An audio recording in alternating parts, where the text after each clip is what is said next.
بسم اللہ الرحمن الرحیم۔ السلام علیکم ورحمۃ اللہ وبرکاتہ۔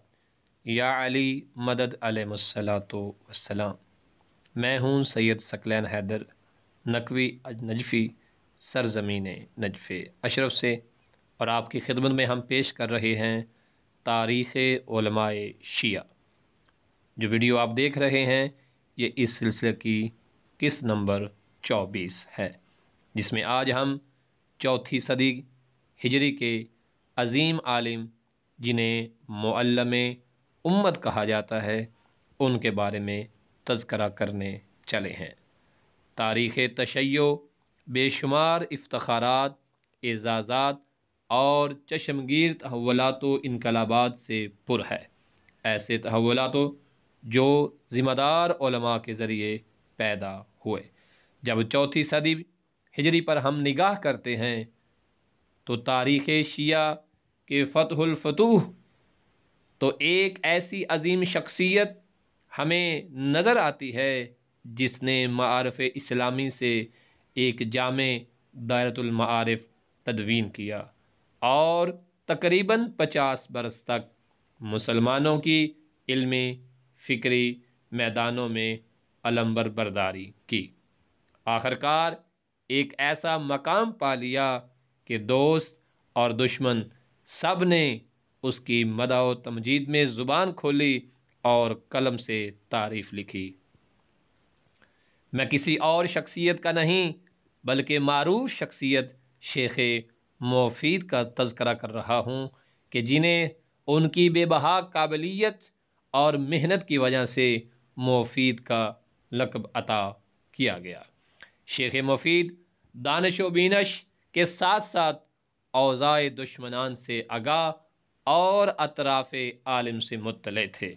اسی شے نے انہیں علم و فکر کا محی اور چوتھی صدی کا مجدد بنا دیا۔ جناب شیخ مفید رضوان اللہ تعالی علیہ نے علم و عمل اور معنویت میں وہ مقام حاصل کیا کہ جس کی وجہ سے وہ اس مقام پر پہنچے کہ حضرت ولی العصر روحی و ارواحنا لہ الفدا نے توقیع مبارک میں آپ کو اخ الصدید یعنی برادر گرامی کے نام سے یاد فرمایا۔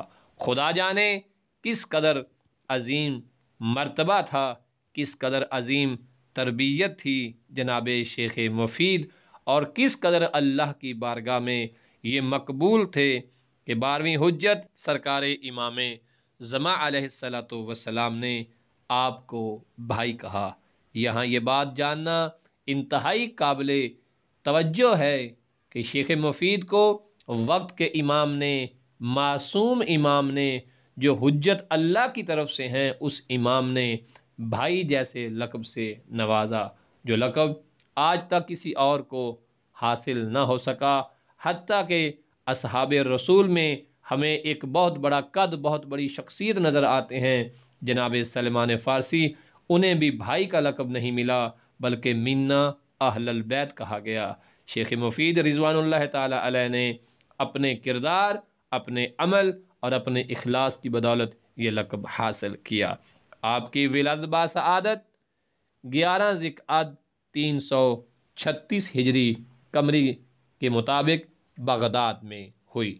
جناب شیخ مفید، آپ کا نام محمد رکھا گیا، اس کی وجہ آپ کے والد بزرگوار متقی مذہبی شخص تھے، اس لیے تعلیم و تربیت میں مشغول رہنے کی وجہ سے انہوں نے بہترین نام کا انتخاب کیا۔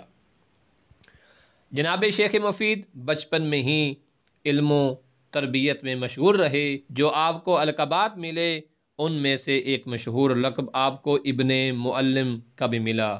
آپ مشہور ہوئے ابن معلم کے نام سے۔ تھوڑے ہی عرصے بعد آپ کو بغدادی کے لقب سے بھی جانا جانے لگا۔ بچپن ہی میں آپ کے فہم و فراست کی خبریں بہت عظیم تھیں، جو یہ اطلاع دے رہی تھیں کہ آپ کی زندگی پاکیزہ اور آپ کا مستقبل بہت روشن ہے۔ تحصیل علم کا عشق باعث بنا کہ آپ اپنے والد کے ہمراہ بغداد تشریف لے گئے۔ اس کے بعد تحصیل علم کا عشق باعث بنا کہ آپ اپنے والد کے ہمراہ تعلیمی اداروں میں تحصیل علم و دانش میں مشغول رہے۔ آپ کو بے حد مطالعہ کرنے کا شوق تھا جس سے آپ سرور محسوس کرتے۔ آپ کے وجود میں عطر اخلاص اس قدر بھرا ہوا تھا کہ جو آپ کو اس عظیم منزل پر لے گیا کہ 5 سال کی عمر میں ابن ابی الیاس سے آپ کو اجازہ روایت مل گیا۔ 7 سال اور چند ماہ کی عمر میں ابن سماک نے بھی آپ کو نقل روایت کا اجازہ دے دیا۔ آپ ایسے محنتی اور مخلص انسان ثابت ہوئے کہ آپ کی عمر ابھی 12 سال بھی نہ ہوئی تھی کہ جب بعض محدثین سے روایت اخذ کی اور اپنے استاد شیخ صدوق رحمۃ اللہ علیہ سے احادیث کو اس وقت سنا کہ جب آپ کی عمر مبارک 20 سال بھی نہ ہوئی تھی۔ شیخ مفید تشیع کا وہ چہرہ ہے کہ جو واقعاً دنیا اور آخرت میں خدا کی بارگاہ میں عظیم درجہ اور مقام رکھنے والی شخصیت ہے۔ انشاءاللہ تعالی کس نمبر 25 میں ہم اپنے دیکھنے اور سننے والوں کو بتائیں گے کہ شیخ مفید جیسا عظیم انسان کن استادوں کی محنت کا نتیجہ ہے۔ وصلی اللہ علی محمد وآل محمد۔